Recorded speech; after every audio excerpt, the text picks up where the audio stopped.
बीते वर्ष मानसून के दौरान जो दिल्ली की तस्वीरें थी वो तस्वीरें दोबारा दिल्ली में ना दोहराई जाएं, इसलिए दिल्ली सरकार ने क्या काम किया है वो हम आपको दिखाने के लिए यमुना के आईटीओ ब्रिज के नीचे खड़े हैं। आपको याद होगा जब बाढ़ आई थी तो फिर ये तमाम जो बैराज के गेट्स हैं वो बंद थे।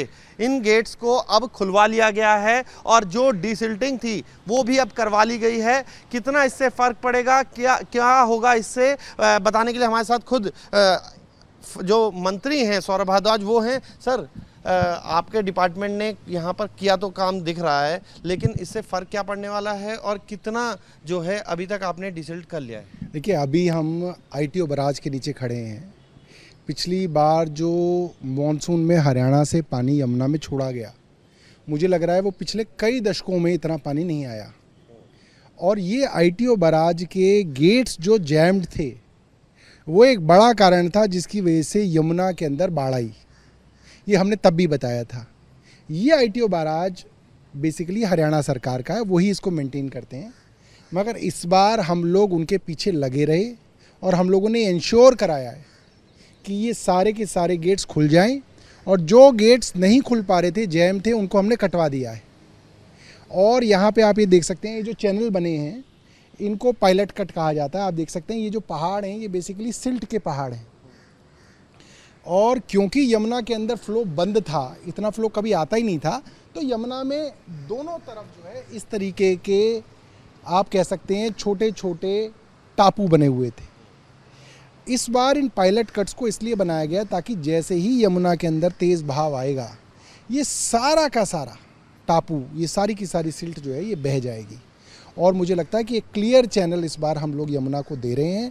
और मेरा मानना ये है कि इस बार पिछली बार जितना फ्लो अगर आया तो भी दिल्ली के अंदर बाढ़ नहीं आएगी, यमुना में बाढ़ नहीं आएगी, यमुना का सारा पानी निकल जाएगा। इरिगेशन एंड फ्लड डिपार्टमेंट की और क्या तैयारियां हैं?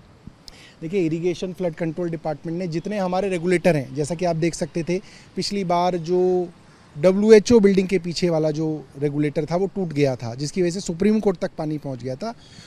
उस रेगुलेटर को नया बनाया गया है, सारे रेगुलेटर्स को रीइंफोर्स किया गया है, उनकी मरम्मत की गई है, उन सबको टेस्ट कर लिया गया है, वेल ऑयल वेल ग्रीस्ड हैं, जगह जगह परमानेंट पंप्स लगाए गए हैं, टेम्परेरी पंप्स लगाए गए हैं।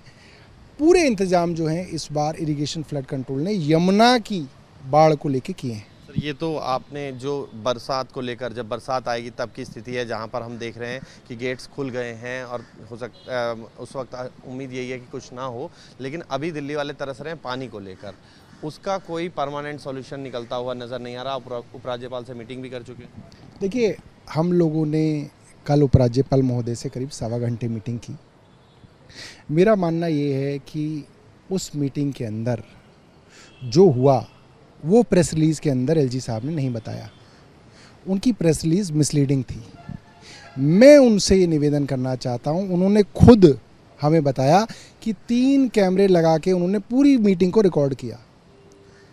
दिल्ली वालों को ये जानने का हक है कि उस मीटिंग के अंदर कौन लोग दिल्ली के हकों के लिए लड़ रहे थे, दिल्ली वालों के लिए लड़ रहे थे, और कौन लोग दिल्ली वालों के खिलाफ थे उस मीटिंग के अंदर।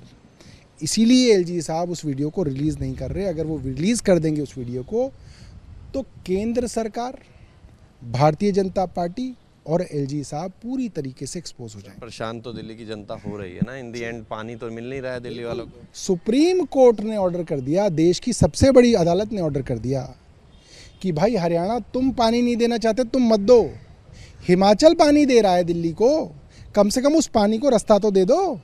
वो भी नहीं मान रहे।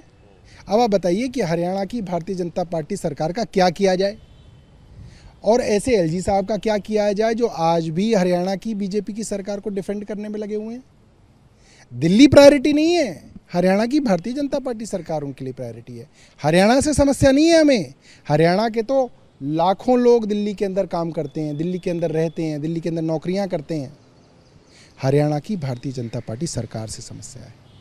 समस्या हरियाणा की सरकार और वहाँ उपराज्यपाल जो हैं वो पैदा कर रहे हैं, ऐसा आरोप जो है वो लगा रहे हैं सौरभ भारद्वाज, जो कि फ्लड एंड इरिगेशन डिपार्टमेंट के मंत्री हैं। और अब तस्वीर जो हमने आपको दिखाई है, तस्वीर के माध्यम से समझिए कि यहाँ पर जितना गहराई आपको नज़र आ रही है, ये उस वक्त नहीं थी जिस वक्त बाढ़ आई थी। और बाढ़ आने के कारण ये गेट्स जब बंद थे, बंद गेट्स के कारण पानी जो था वो फैलता हुआ आईटीओ पर सुप्रीम कोर्ट तक पहुंच गया था। और एक बाढ़ की तस्वीर जो है वो उस वक्त सबने देखी थी, और उम्मीद अब यही है कि वैसी तस्वीर दिल्ली वालों को दोबारा न देखनी पड़े।